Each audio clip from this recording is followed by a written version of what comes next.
Jazzahead 2025, and with me here is singer, songwriter Anna Margolina. Welcome. Thank you. Anna, you're here at Jazzahead not for the first time, but you have kind of been here and doing things here also. Yes, and I'm super excited to be here again to do hopefully a lot of promotion for my album. Let's talk about your music. You're a jazz singer and you have a special project, right? Yes. I was born in Belarus, in Minsk, and my mom brought me to Berlin 35 years ago. And I thought if I'm going to record my debut album, then it's going to be that story. And I was telling that story. So yeah, this is why, this is what I've put on the record, because I thought it's important also for many people who travel now, who have to escape, who have to leave, and we have so many things that are happening right now that I thought it's never going to be outdated, this issue. I think you have a lot to tell, and if you come from Belarus and you are in exile in Berlin, but Berlin must be your home by now.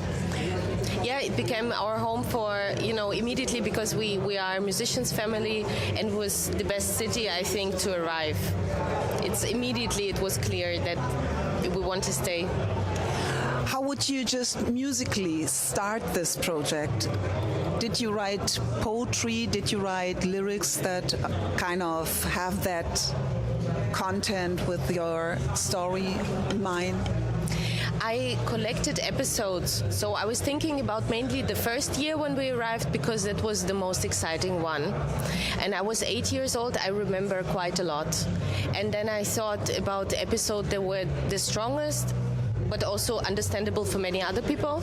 And then I decided how many songs it would be, and I didn't write the music. I, asked someone who is like super fast and super good and professional and empathetic, and we kind of did it together because I gave the input. So it is still, I feel, a part of myself, but I've also decided to write the second album myself, not alone, but I wanted to do more musically. What is your band like? How many members and what do they play? It's fluent, like it's very typical in jazz, but I have an ensemble that works for me for a long time now, and it's vocals, double bass, drums, and piano, and occasional amazing guests. If you think of what the style is like that you sing in, and the musical environment that you're moving in, what is that?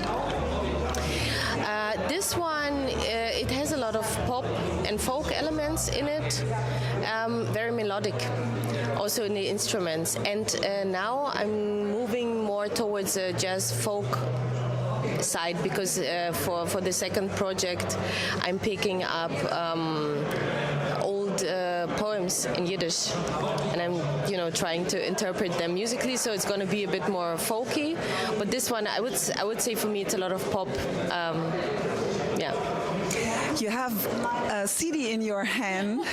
Maybe you can show it to us. Yes. It's me on a couch.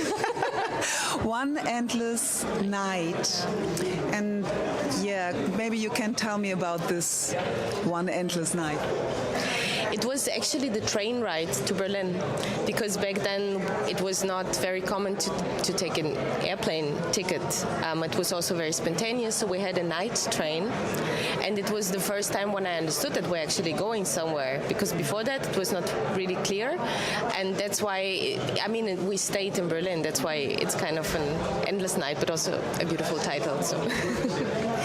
If you kind of go into the internet and you look up if you looking for your name, and it's like this video that you can find you kind of work together with a dancer to.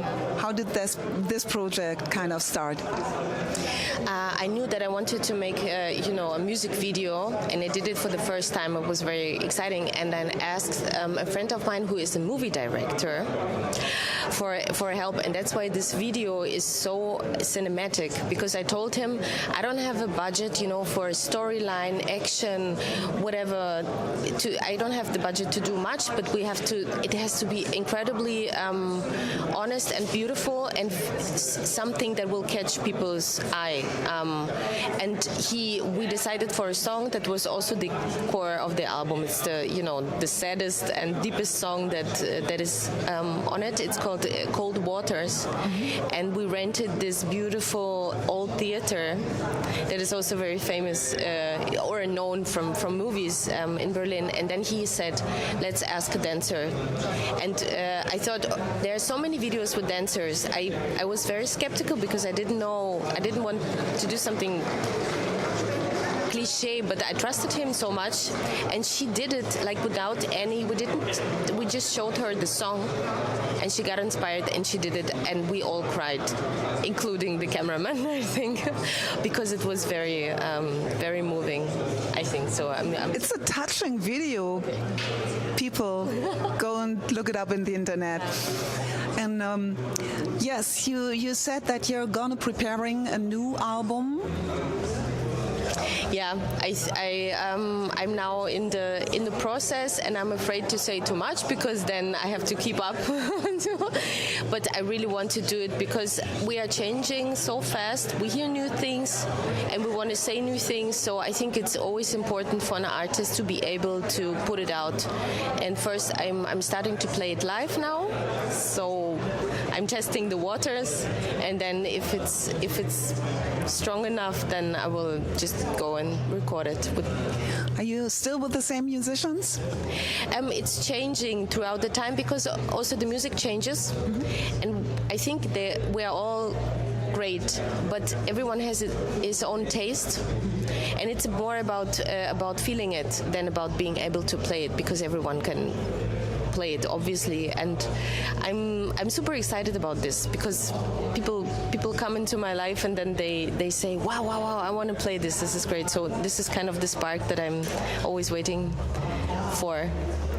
Where can people hear you? Right now, everywhere. So I've published on Jazz Music, and they have represented me at the label, but also YouTube. Anyone who can Google me will find me. And there are ways, if you don't like streaming, for example, you will find me anyway. So I made sure that also on Jazz Fan. What about live performances? I'm a big fan. Yeah, I'm also touring.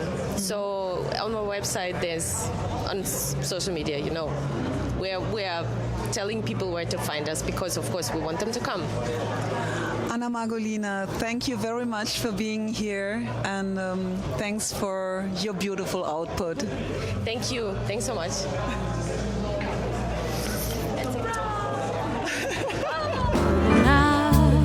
Send